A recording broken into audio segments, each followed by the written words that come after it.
Hello guys, in today's video I'm going to show you how to run a code from GitHub in just a few minutes. It's actually easier than you think.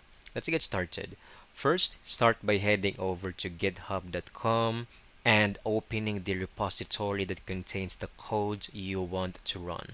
Once you're inside, browse through the files until you find the one you want to work with. Now for the fun part, click on the drop down arrow at the top right or simply press the period key on your keyboard. This will open your repository in github.dev, which is a browser-based version of Visual Studio Code and no installation needed.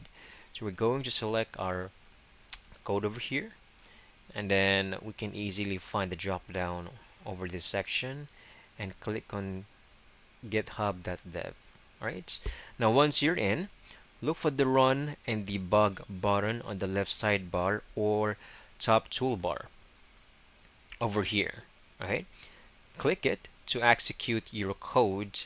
If your project has scripts or debug configurations already set up, it should run smoothly right from your browser. And that's it.